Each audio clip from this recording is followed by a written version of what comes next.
నమస్కారం గురుగారు. మీ వృత్తి చార్టెడ్ అకౌంటెంట్, ప్రవృత్తి ఆధ్యాత్మిక మార్గం. ఎందుకంటే బుక్ ఫెస్టివల్లో మిమ్మల్ని నేను కలిశాను. అంటే మీ వృత్తి చార్టెడ్ అకౌంటెంట్కి ఆధ్యాత్మికతకి పొంతం లేదు, కానీ ఎలా ఈ మార్గంలోకి వచ్చారు మీరు? వృత్తి అనేది బతుకు తెరువు కోసమే ఉంటుంది. చాలామంది అనుకుంటారు నేను వృత్తిలోనే బిజీగా ఉంటాను అని. నాకు ఒక అడ్వాంటేజ్ ఏంటంటే జీవితంలో నేను ఒక ఆధ్యాత్మికమైన ఫ్యామిలీలో పుట్టినాను. మా నాన్నగారు డాక్టర్ అయి ఉండి కూడా మా ఇంట్లో ప్రేయర్స్, పూజలు ఆ కాలంలోనే కొంచెం ఎక్కువ అనే లెవెల్కి జరిగేవి. ఆయన పేరేంటి? మా నాన్నగారు డాక్టర్ నరసింహాచార్యులు. ఓకే. ఈ పూజలు జరుగుతూ ఇంట్లో ఈ ఎన్విరాన్మెంట్ అలవాటైంది. నాకు ఏడవ ఉపనయనం చేశారు. పిల్లలందరూ ఆడుతూ ఉంటే నేను మాత్రం సంధ్య వార్చుకోవడము ఇవన్నీ చేయవలసి వచ్చేది. మా నాన్నగారిని అడిగేవాడిని, ఏం ఉపయోగం ఇది, వాళ్ళందరూ ఆడుతున్నారు కదా, నేను ఆడట్లేదు అని. అంటే నువ్వు బాగా చేయరా, అవసరమైనప్పుడు నేను నీకు ఎందుకు అని కూడా చెప్తాను అన్నారు. ఆయనకు తెలుసు. నేను హై స్కూల్కి వచ్చేసరికి ఇవి ఏమిటి, ఎందుకు, ఎలా చేయాలి చెప్పారు. అప్పటి నుంచి ప్రేయర్స్ అంటే నమ్మకం. గాయత్రి మంత్రం ఒక పద్ధతిలో చేస్తే మన మెంటల్ కెపాసిటీస్ చాలా ఎక్స్పాండ్ అవుతాయి అని మా నాన్నగారు ఎలా చేయాలో చెప్పారు. ఆ దసరా పండుగల్లో ఒక 4 రోజులు ఇవి ప్రాక్టీస్ చేసేసరికి నాకు స్పిరిచువల్ ఎక్స్పీరియన్సెస్ రాని మొదలెట్టాయి. అంటే రేపు జరిగేది ఇవాళ తెలుస్తూ ఉండింది క్లియర్గా. So this is a possibility. అంటే మన మెంటల్ కెపాసిటీస్ అనేవి మామూలు కన్నా పెంచుకుందుకు మన స్పిరిచువల్ మార్గాలు దోహదం చేస్తాయి అనేది నాకు కన్ఫర్మ్ అయిన విషయం. ఓకే. అందుకని నాకు స్పిరిచువాలిటీ అంటే నమ్మకం అని కాదు, I know that it is possible. Science లాగా అంటే మీ ప్రత్యక్ష అనుభవాలే సాక్ష్యం. అవును, ప్రైమరీగా. అంటే ఎలాంటివి, పలానా వాళ్ళు కలుస్తారని అట్లాంటివే, లేకపోతే పలానా వాళ్ళు అని ఫోన్ చేయొచ్చా, ఎలాంటివే?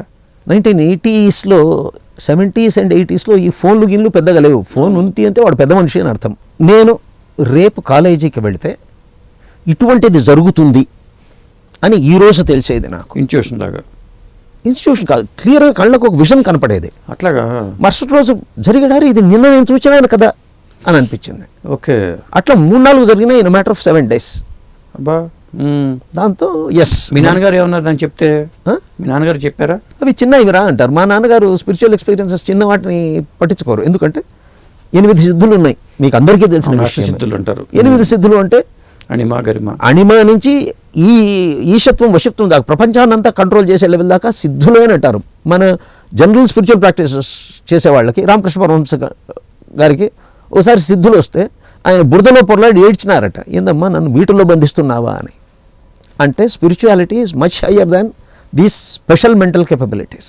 ఓకే. వీటి నుంచి మాయలోకి పడవచ్చు, వీటి నుంచి బయటపడి భగవంతుని వైపు ఇంకా ప్రయాణం చేయవచ్చు కూడా. ఓకే.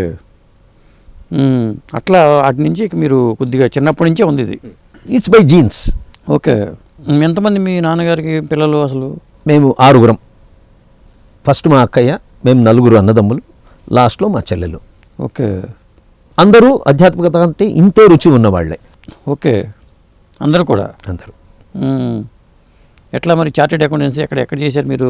బెంగళూరులో చేశాను. నేను హై స్కూల్ నుంచి బెంగళూరులోనే ఉండినాను. ఓకే.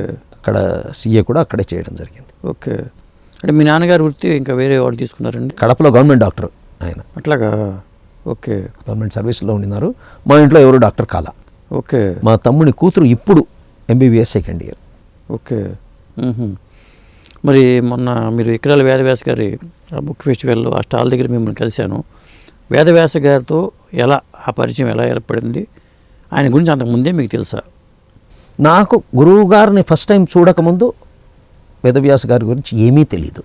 ఎందుకంటే ఈ ఫీల్డ్లో పెద్దగా పరిచయం లేని వ్యక్తులు వీళ్ళంతా. నేను బెంగళూరులో ఉన్నాను, ఈయన ఆంధ్రప్రదేశ్లోనే ఉండినారు ఎక్కువ. అదర్వైజ్ ఢిల్లీ లాంటి ప్లేసెస్లో అంతకుముందు సర్వీస్ చేసేవాళ్ళు. IAS ఆఫీసర్గా కూడా తెలియదు నాకు. ఓకే.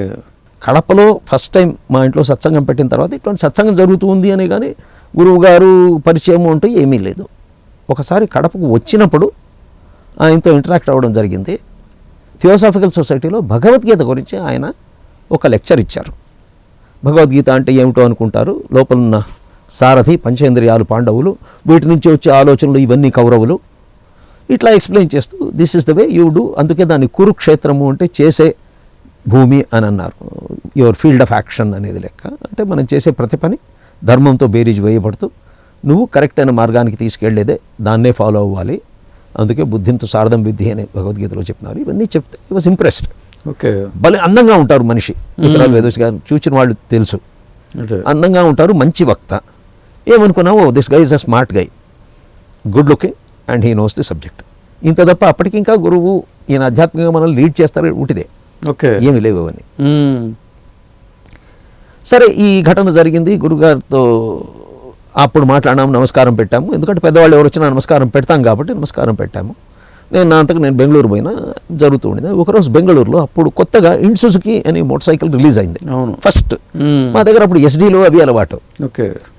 మా ఫ్రెండ్ ఒకటి దీన్ని పట్టుకొస్తే ఇట్టు పట్టుకొని స్టార్ట్ చేశాను. స్టార్ట్ చేస్తే అది ఒకసారి రాకెట్ లాగా జూమ్ అని లేచింది, పక్కనున్న చిన్న కాలువలో నిలబడింది. నాకు ఏం కాలే, బండికి ఏం కాలే, కానీ కొంచెం వణుకుతుంది సిస్టమ్.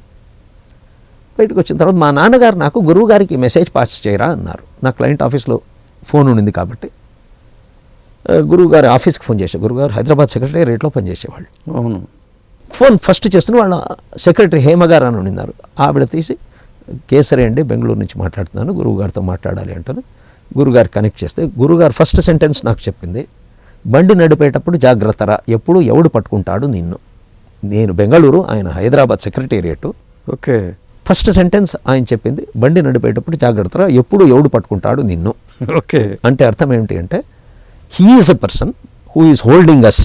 ఎందుకు చేస్తారు అనేది తెలియదు, కానీ అప్పుడు ఆయన పట్టుకున్నారు అని కన్ఫర్మ్ అయింది. ఓకే. ఇంతకన్నా అనుభవం నాకు తెలిసి అవసరం లేదు. రోజు ఒక అనుభవం ఇస్తే స్వామి నేను నిన్ను నమ్ముతాను అంటే ఆయనకు తిరుగుబాటునందు మనము పట్టించుకోము. అవును. సో నమ్మకాలు అనేవి కొన్నిసార్లు అనుగ్రహంతో ఇస్తారు, అంతేగాని అది రెగ్యులర్గా నాకు వస్తే నేను నమ్ముతాను స్వామి, ఈరోజు మహిమ చూపు రేపు మహిమ చూపు అంటే వెంకటరమణ స్వామి కూడా సైలెంట్ అయింది. అందుకే గురువు కాబట్టి ఆప్యాయంగా పట్టించుకున్నారు. ఇలా నా ఎక్స్పీరియన్స్. ఓకే. ఆ తర్వాత ఇక రెగ్యులర్గా మీరు ఆయనతో ఇంటరాక్ట్ అవ్వడం? బెంగళూరులో మేము కొంతమంది కూర్చొని మేము సత్సంగాలు చేసేవాళ్ళము. ఓకే. నారాయణ యజ్ఞం ప్రతి సంవత్సరము ఉంటుంది. మకర సంక్రమణం పుణ్యకాలంలో ఒక వారం రోజులు యోగమిత్రులందరూ కలిసి, అప్పుడు ఈమనిలో ఒక యజ్ఞం జరిగింది. అంతకుముందు కాకినాడలో చేసేవాళ్ళు. మేము రెగ్యులర్గా రాను మొదలుపెట్టిన తర్వాత గౌరీపట్నం కొండ మీద వెంకటరమణ స్వామి ఆలయం ఉంది మాది. ఓకే. అక్కడే చేస్తున్నాము. అది ఇప్పటికీ జరుగుతుంది. నిన్న జనవరిలో కూడా ఈ యజ్ఞం చేసి వచ్చాం. ఓకే. యజ్ఞంలో 5 రోజులు అంటే ఈ సత్సంగం సెంటర్స్ అని ఉన్నాయి మావి. అందులో ప్రతి ఆదివారము 6 నుంచి 8 విష్ణు సహస్రనామము, కొన్ని భజనలు, నారాయణ మంత్రము, గురుగారి గ్రంథాల్లోంచి కొన్ని విషయాలు చదివి ప్రసాదం తీసుకుని బయటకు వస్తాం. ఈ విష్ణు సహస్రనామము, నారాయణ మంత్రము వీటన్నిటికీ జపాలకు ఒక ప్రొసీజర్ ఉంది. ఓకే. ఏదైతే ఒక సంఖ్య జపం జరిగిన తర్వాత దానిలో 1/10 హోమము, అందులో 1/10 అన్నసంతర్పణ జరగాలి. ఓకే. ఇవి ఇండివిజువల్గా ప్రతి ఒక్కరూ చేసుకోలేరు కాబట్టి ఈ యజ్ఞ ప్రక్రియగా అందరినీ కాంట్రిబ్యూట్ చేసేట్టు, పార్టిసిపేట్ చేసేట్టు చేసి ఏదో ఒక పనిలో ఆ యజ్ఞాన్ని సమగ్రంగా నిర్వహించి అందరికీ అనుగ్రహం వచ్చేట్టు చేస్తారు. ఇది వండర్ఫుల్ ప్రోగ్రామ్. అది మేము ప్రతి సంవత్సరం చేస్తాము. అలా అప్పుడు గురువుగారు ఉన్నప్పుడు కూడా ఈ ప్రోగ్రామ్ జరిగేది. అప్పుడు మాకు అడ్వాంటేజ్ ఏంటంటే గురువుగారు రెగ్యులర్గా ఫిజికల్గా మా మధ్యలోనే ఉండేవాళ్ళు. రాత్రి 1 గంట దాకా ఆయన మీటింగులు, కబుర్లు అన్నీ అయిన తర్వాత తెల్లవారుజాము 3కి వచ్చి మళ్ళీ ఎవరో దాన్నంత అంటే ఎవడు రాదే అని దిప్పటి తీస్తే మళ్ళీ ఆయనే ఉండేవాళ్ళు ఎదురుగా, అందరినీ తట్టి లేపి అంత యాక్టివ్గా ఉండేవాళ్ళు గురువు గారు.